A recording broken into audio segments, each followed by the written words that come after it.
Hi అండి. Welcome to my channel. ఇక లక్ష్మి రౌడీల దగ్గర నుండి ఎలాగోలాగా తప్పించుకొని రోడ్డు మీద పరుగులు పెడుతూ వస్తూ ఉంటుంది. లక్ష్మిని రౌడీలు తరుముతూ ఉంటారు. మరోవైపు లక్ష్మి పరిగెత్తుకుంటూ వెళ్తూ ఉంటే హరికృష్ణ చూసి "అమ్మా ఆగమ్మా" అంటూ లక్ష్మి వెనకాల పరిగెడుతూ ఉంటాడు. కానీ లక్ష్మి హరికృష్ణ గొంతు వినిపించుకోకుండా అలా పరిగెడుతూనే ఉంటుంది. "అమ్మా నేనిక్కడున్నానమ్మా ఆగమ్మా" అంటూ హరికృష్ణ పరిగెడుతూ ఉంటాడు. ఇంకా అలా లక్ష్మి పరిగెత్తుకుంటూ వెళ్తూ ఉంటే రోడ్డు మీద ఒక ఆటో ఆపుకొని అతను ఫోన్ చూసుకుంటూ ఉంటాడు. "అన్నా ఆటో తీయన్నా" అని అంటూ ఉంటే "ఎక్కడికమ్మా" అని ఆటో డ్రైవర్ అడుగుతూ ఉంటాడు. "ముందు పోనివన్నా చెప్తాను" అని చెప్పడంతో "సరే అమ్మ కూర్చో" అని అతను ఆటోలో లక్ష్మిని కూర్చోబెట్టుకొని డ్రైవ్ చేసుకుంటూ వెళ్తూ ఉంటాడు. ఇంకా రౌడీలు "రేయ్ అది ఆటో ఎక్కి వెళ్ళిపోతుందిరా పదండ్రా" అనుకుంటూ ముగ్గురు రౌడీలు ఆటోని ఫాలో అవుతూ లక్ష్మిని వెంబడిస్తూ ఉంటారు. లక్ష్మి చాలా నీరసంగా ఇబ్బంది పడుతూ అలా ఆటోలో కూర్చొని వెళ్తూ ఉంటుంది.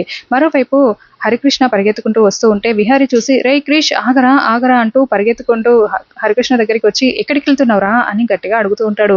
"అమ్మ అమ్మ బ్యాట్‌మ్యాన్ అమ్మ ఆటోలో వెళ్ళింది" అని చెప్తూ ఉంటే "నిజమేనారా మీ అమ్మేనా నువ్వు చూసావా" అంటే "అవును బ్యాట్‌మ్యాన్ అమ్మే" అని హరికృష్ణ చెప్పడంతో "సరే పదరా మనం కార్‌లో వెళ్దాము" అని హరికృష్ణని తీసుకొని కార్‌లో అదే ఆటోని ఫాలో అవుతూ ఉంటాడు విహారి.